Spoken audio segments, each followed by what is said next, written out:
BRS MLC కవిత ఇంటి దగ్గర high tension నెలకొంది. ఎమ్మెల్సీ కవితను అధికారులు అరెస్ట్ చేశారు. కవితకు నోటీసులు ఇచ్చిన అధికారులు అదుపులోకి తీసుకున్నారు.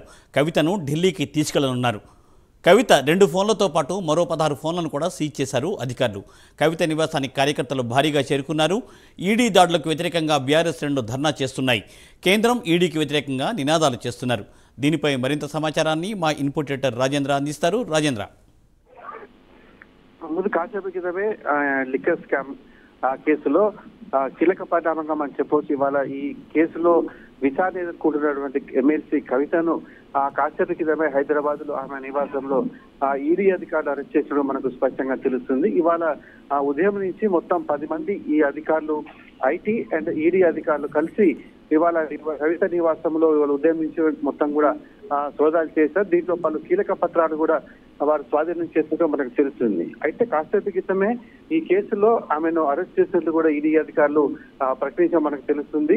అయితే ఏదైతే ఈ కేసులో గత కొంతకాలంగా ఆమె విచారణ ఎదుర్కొంటున్నారు. అయితే విచారణ వ్యక్తిగతంగా ఈడీ ఆఫీసులో కాకుండా తన ఇంటి వద్ద విచారణ జరిపించాలని చెప్పేసి కూడా సుప్రీంకోర్టులో ఆమె పిటిషన్ వేశారు. ఈ పిటిషన్ పై ఈ నెల 19న మరోసారి సుప్రీంకోర్టులో విచారణ రానుంది.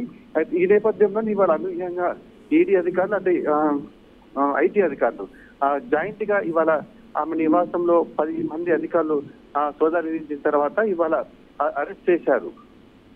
ఇవాళ హైదరాబాద్ లో మరి కాసేపట్లోనే ప్రధానమంత్రి మోడీ రోడ్ షో నేపథ్యంలోనే ఇలా కీలక పరిణామం చోటు చేసుకోమని చెప్పవచ్చు. అయితే ఏదైతే తమ నేత అరెస్ట్ చేసినటువంటి విషయాన్ని తెలుసుకున్న బీఆర్ఎస్ కార్యకర్తలు పెద్ద ఎత్తున ఆమె నివాసాన్ని చేరుకున్నారు.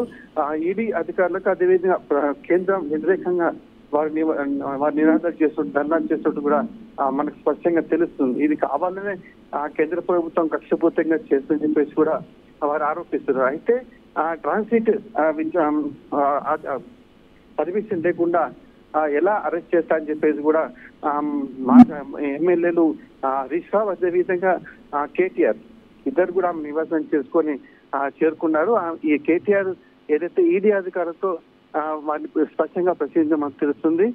ఎలాంటి అధికారులు లేకుండా, ఎలాంటి కోర్టు ఉత్తర్వులు లేకుండా ఎలా అరెస్ట్ చేస్తారని చెప్పేసి కూడా వారిని ప్రశ్నించడం మనకు తెలుస్తుంది. అయితే ఈ కేసులో ఇప్పటికే ఈడీ అధికారులు అరెస్ట్ చేసిన కవితను మరికొద్ది సేపట్లోనే ఢిల్లీకి తరలించే అవకాశం ఉన్నట్లు కూడా మనకు స్పష్టంగా తెలుస్తుంది. ఏదైతే ఉదయం నుంచి కూడా ఆమె నివాసంలో సోదాలు చేసిన అధికారులు ఎవరిని కూడా లోపలికి రానివ్వకుండా జాగ్రత్తలు తీసుకుని కేంద్ర బలగాలు కూడా ఆమె ఇంటి పరిసర ప్రాంతాల్లో మోహరించారు.